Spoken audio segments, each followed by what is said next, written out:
All right. Hi, I'm Dave Deming, Director of Sports and Competition with Special Olympics Nebraska. Right here in front of me is the equipment you would need to run bocce. So we have this white ball that is called a Polina.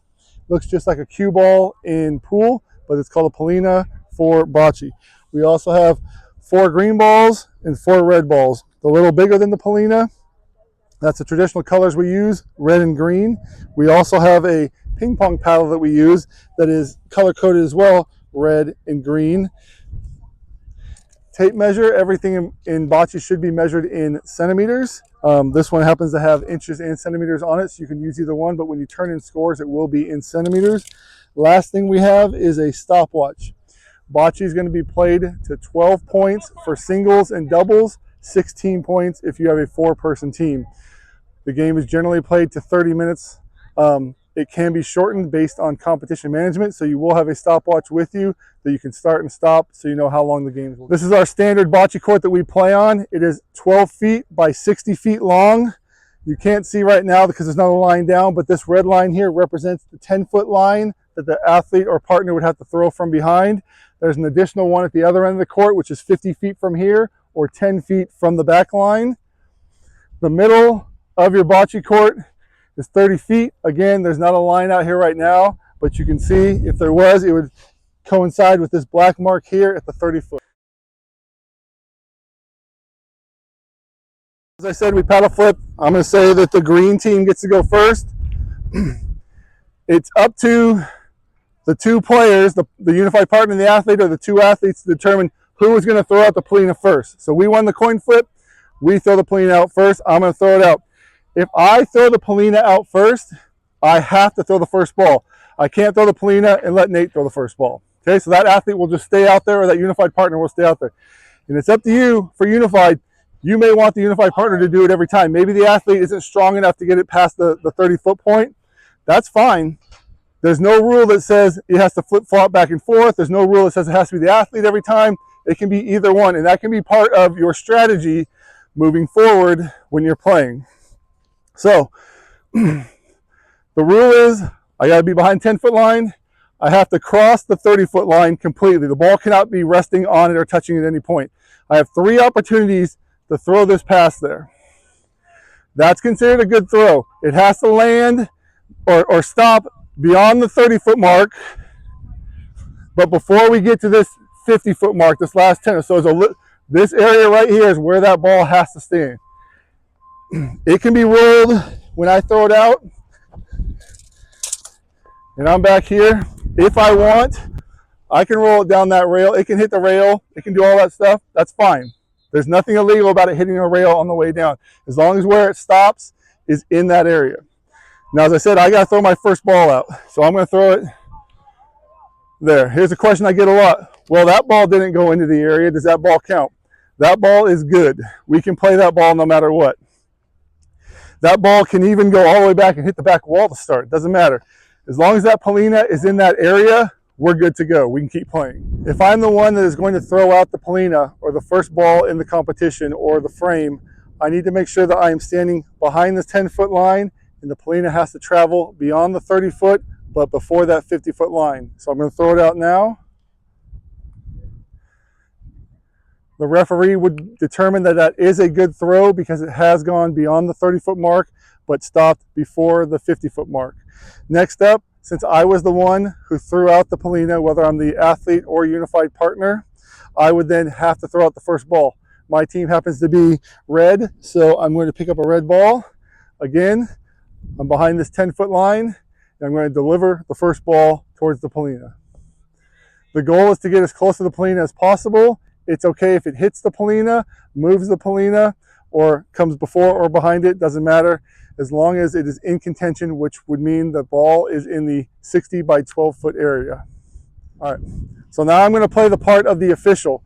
As we've already determined, the Polina is good. It's in the area beyond the 30-foot, before the 50-foot, and the first ball that was thrown by the red team is now in contention. So we know that red is closest. That would mean it is green's turn. So I'm going to use the green side of the paddle here to show him that it's green's turn. So I'm going to flip it this way, say it is green's turn to throw. I'm going to stay out of the way of the ball and let him throw it.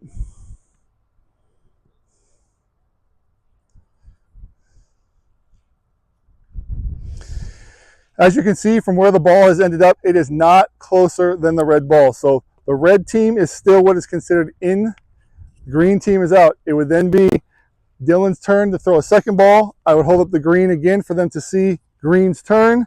He's going to throw out the second ball now.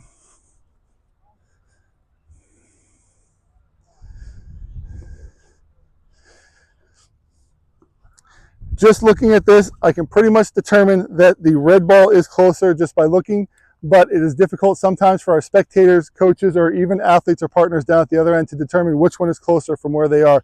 So what I'm going to do right now is I'm going to stop, I'm going to take a quick measurement, and then we're going to determine whose turn it is to go next. All right, how we're going to determine this is when we measure, we're going to go from the side of the ball over the top of the polina, and we're going to measure from this side to this side, then we're going to do the same with the green ball. It's really easy because the polina is smaller than our large red ball to go right over the top of it. So I'm going to hold it here.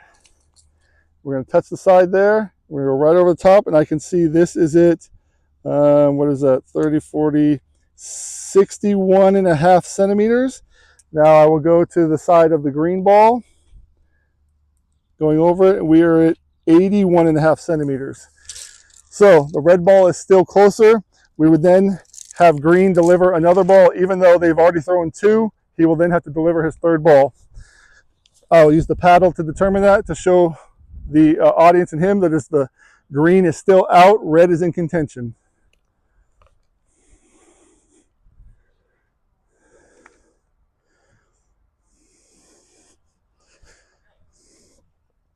Just visually looking at this, again, it might be difficult from down there, but just looking over the top of it, I can clearly see that the red ball is still closer than the green ball.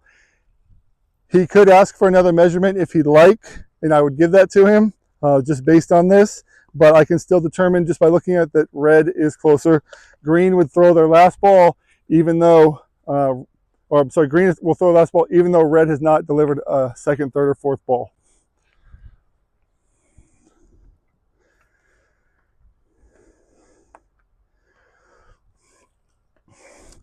Now green is completely out of throws. It would be red's turn to start throwing.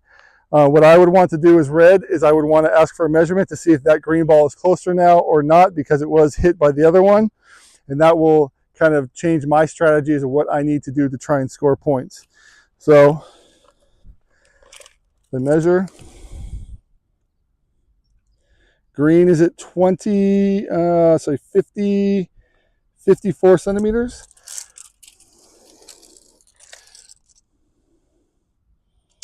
Red is still at that, what did we say, 61 and a half. So we've determined this green ball is closer than red. I will have to deliver my last three balls, knowing that I am not leading right now. Green would have 1 point. I would have to go back here now and throw my final three balls. So what I'm going to do right now is look at how I want to play this. If I play from this side, I have a couple of these green balls that are possibly in my way. If I walk all the way to this side of the box before I throw, I've now kind of opened up my field of play a little bit, so I'm going to try and play more from this side and play my second red ball.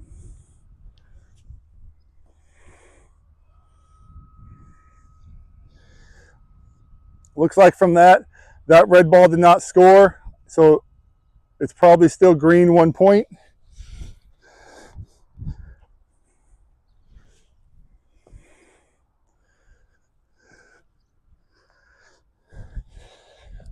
Again, probably not a point, but I may have actually even pushed one of my balls out to where his other green ball could come into play. So we'll determine that as measuring at the end.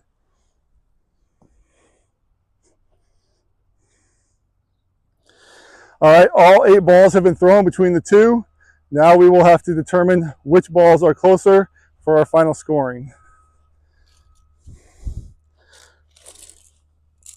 So there's not going to be anything closer than this green one. So this is an obvious point. We know that green is going to get points no matter what. So we'll just toss it out of the way. We know that green will have 1.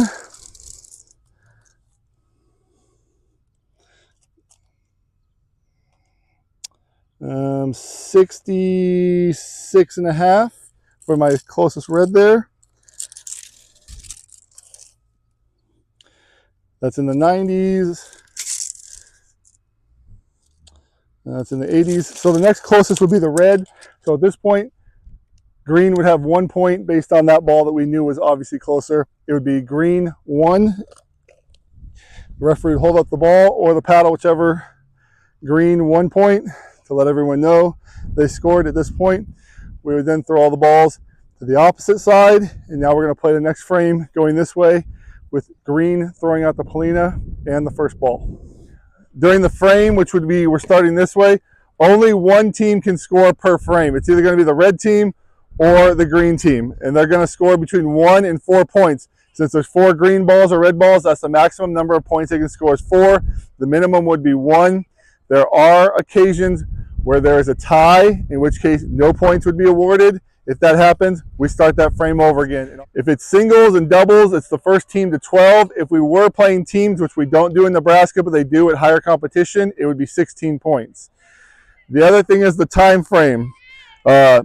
Usually it's 12 points or 30 minutes at the discretion of the competition management, depending on how many teams we have, how many courts we have, how long our day is going to go. That time gets adjusted per event. Playing half-court bocce. So some of you have half-court bocce players or ramp players. That's what we offer our singles in if they can't play this. There will be a back wall at the 30-foot line there. They would still throw from behind the 10-foot line. But going back to them playing half-court bocce. So there'll be a wall right here that'll be the back wall just like that one. It's just cut in half. You will still have those athletes throw the Polina or roll it down the ramp from behind this line. Some of them might not even be able to get it out this far. What I tell my volunteers, as long as it's in a reasonable area, we'll play it. What we can't do is have them just drop it right here, because then we have all the balls are right there. It's really hard. So if we can get it out here a little bit, great. If it needs a ramp, they can tilt the ramp higher if it needs to roll farther. The hard thing about half-court bocce is we have a lot of those balls are going to be close because they're at the same distance, so it makes it very difficult, very challenging. But it's still a great sport. It's great that we can include everyone and they get to do it as well. I don't hold our volunteers to making sure it crosses that halfway point. As long as it's somewhere out here down to the end, we can still play that. Any questions on that? Yes? Us as a coach, with our athlete in this class. Good question. Did you get your qualifying score that way? Probably. So I like when I get questions like that, is how did you get your qualifying score? If that's what you did to get your qualifying score, then I would like you to do that, because that's how they are put in their division based on what they were doing in practice. It's really difficult to have our athletes do something for 8 weeks and then they get there like, they can't, nope, you can't do that. Now they're nowhere near what they were doing before. So Be in there with yep. Helping, yes. If you have a volunteer, if you have a coach or someone that needs help with that, some of our athletes can't do that. It's just, I'm perfectly fine with that. All right. A good question about though who can be in the court. So during doubles and unified doubles, there should only be one person on the court at the time. So if I'm the person throwing, my teammate should be out of the court and the other 2 athletes should be out of the court. Having said that, we have some athletes that are in wheelchairs. We have some athletes that have mobility issues. These rails come off. We can get them in the court. I'm fine with them staying on the court as long as they're just out of the way. They got plenty of space. If this person needs to be over here, we'll just move the athlete on this side. So ideally, we want the other people off the court. But if there are certain issues, a lot of you come up to me and say, hey, this person can't come on off the court. They can't get over the rails. Perfectly fine. We'll just have them out of the way. As long as they're not coaching or, strategizing while they're on there with their teammates, which you can when the coach can't coach, but as a partner, you can talk about that, but you should be doing that not while it's there where they're ready to go. You should already have that conversation. Questions about that?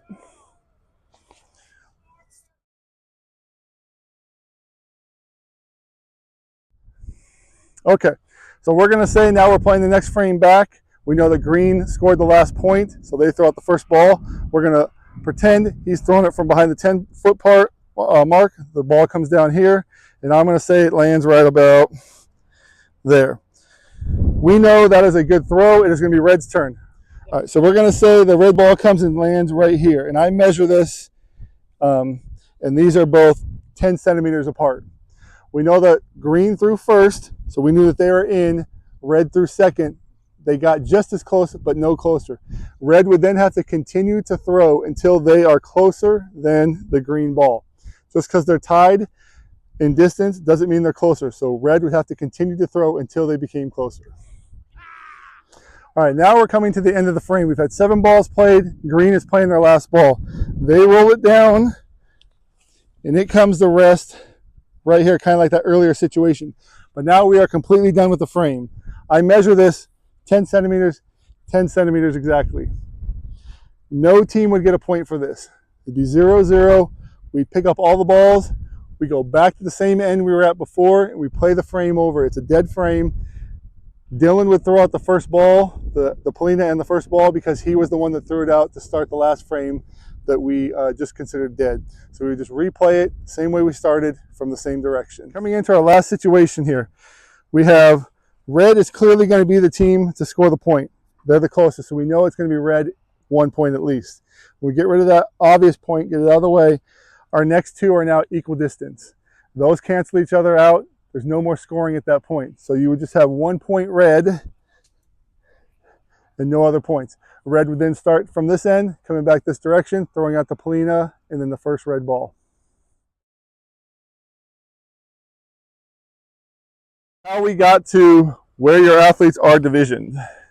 So you kind of flip back towards the end, you're going to find some sheets that look like this. These are our qualifying scores. So right now, I've already kind of pre-put out our qualifying scores, what it look like. There's three different distances, 30 feet, 40 feet, and 50 feet. So we've already determined that the black mark here in the middle is 30 feet. So as a coach, what you're going to want to do with your athletes is you put that white ball, the Polina, right in the center here at the 30-foot mark. None of these balls will have been thrown at this time, of course. They're all going to be back here. You would have your athlete stay behind the 10-foot line, and they're going to roll out all 8 balls, the 4 red, the 4 green. So let's just say I did that. At that 30-foot mark now, I'm going to look. It's very obvious which my 3 closest are. There's 2 red ones and a green one. Those are going to be my 3 closest out of the 8. I'm going to take my tape measure at this time, and I'm going to measure that in centimeters, total up those 3 balls. That's how you came up with what their distance is for 30 feet here. So let's say it's 108 centimeters, I'm just going to say. You would write that down. You then take the Polina. You're going to move it to a 40-foot mark. So if we already know this back red line is 50 feet because it's 10 feet off of there, I'm going to come right in the middle here, place that, take all the balls back, and now they're going to roll from, again, behind the 10-foot line to that. Again, the 3 closest balls out of the 8 is how you're going to get the 40-foot, okay? Last one, you put it at the red line, which is 50 feet down now. Do it a 3rd time, all 8 balls, and that's how we're going to determine the 3 closest. Having said all of that, in the last 10 years I've worked here, that's how we've always done it. It sounds like a proposal has been approved for the next rule cycle to change how we get the scoring now. But I wanted to tell you this one because this is what we've been doing. So in case it doesn't go into effect yet, you still understand this is how it works. So if you go a couple pages farther, this is the one with a little bit of wording on it here. All right.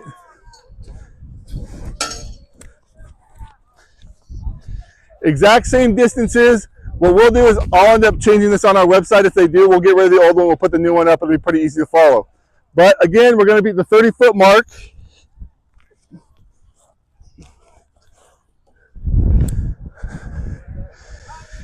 And now you're only going to have your athlete roll 4 balls. So I'm just going to pick the green ones. I'd be back here. We're going to roll all 4, no matter where they are.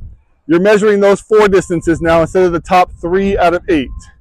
The reason they want to do this is they feel this is a more accurate way of measuring how good your athlete is. If you're throwing that 8th ball and you're hitting the 7 that are in the way, it's knocking it around. It might have been right up against the plane. They might have a better aim, but there's other balls in the way. So this way there's only 4. We're throwing the 4. We're measuring those 4. We'll do the same at the 50-foot or the 40-foot mark and the 50-foot mark. And that's it. Question, Barb. So if the plane gets moved like we do now, then you have to put it back? Yep. Great. That's a great question. So she said, what happens if the polina gets moved? If for some reason it hits it and knocks the polina over there, you pick the polina back up, you put it right back at that mark, and then you have them roll the next ball. So they're always rolling to that spot on the ground. If for some reason they roll and this ball comes to rest right here, you just move it behind it so the polina is there still, and then you know that that's close enough.